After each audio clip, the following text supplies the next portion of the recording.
So ayun, what's up mga Repa Pip? Gusto mo bang matutong mag-airbrush? I-like mo na yung video natin, subscribe ka na rin para maturuan pa kita ng mga ibang moves at technique sa pag-airbrush mga Repa Pips.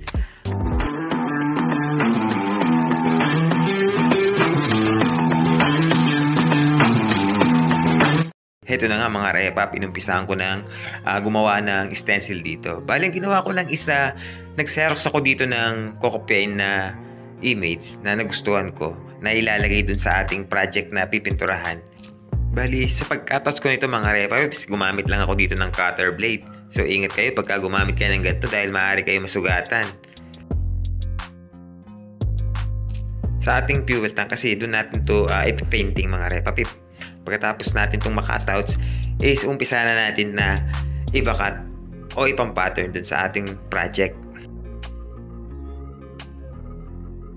Pagkatapos ko nga ma-prepare yung ating gas tank, so nilinis ko to at saka ako pinasadaan to ng papel dilihan na 600 kit mga Repa Pips para kakapit dito yung ating pintura.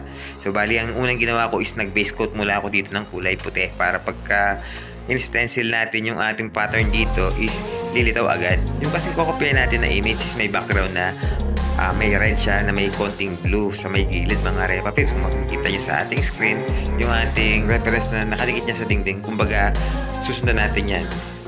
Pagkatapos nga is nag-prepare na ako ng kulay pula naman mga Repa Pips. Kumbaga i-shade ko na ng kulay red gaya ng ating reference na nakikita natin. Bali, yun nga palang ginamit kong materials dito mga Repa Pips is yung tinatawag na urethane automotive paint. Dahil gas tank yung pinipinturahan natin is syempre kailangan automotive paint yung gagamitin natin. So yung thinner natin is urethane thinner ang gagamitin natin. At katapos ko ang masundan yung kulay pula na background mga Repa Pips is umpisa na natin na ibakat yung ating pattern na stencil mga Repa Pips, yung ginawa natin kinatouch kanina. So ibabakat natin to gamit yung kulay puting pintura mga Repa para lilitaw agad yung ating susundan na pattern.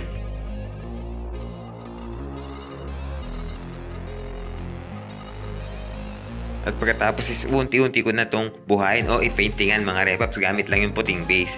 So huwag kayong masyadong magmadali sa kulay. So mag-umpisa muna tayo sa kulay puti mga Repa Pips. Kumbaga is para lang naman ako nag-drawing dito na ang gamit na kulay is puti lang mga Repa Pips. Bali dito sa moves na to is papaganahan nyo na yung pagiging abilidad nyo sa pag-drawing. Dahil hindi to basta-basta kukulayan lang ng puti mga Repa Pips. Kailangan is medyo buhayin nyo na yung painting na ginagawa natin. Gamit lang muna itong kulay na puti mga Repa Pips.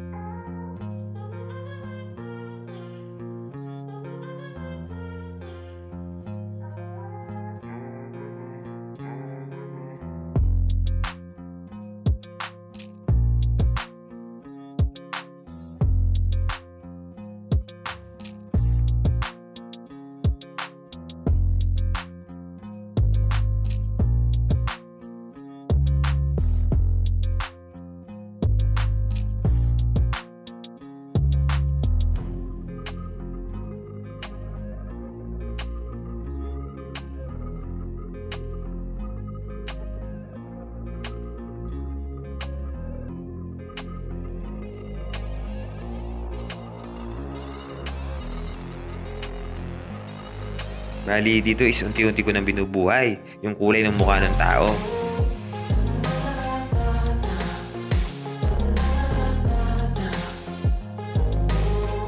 Bali, ibalik natin yung ating pattern dito para doon sa konting detail pa mga Repa Pip. Bali, dito is sinigurado kong lapat na lapat yung ating pattern doon sa naunang bakat natin mga Repa.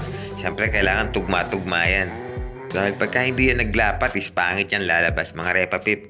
At siguradong magre-retouch tayo pagka nangyari yun.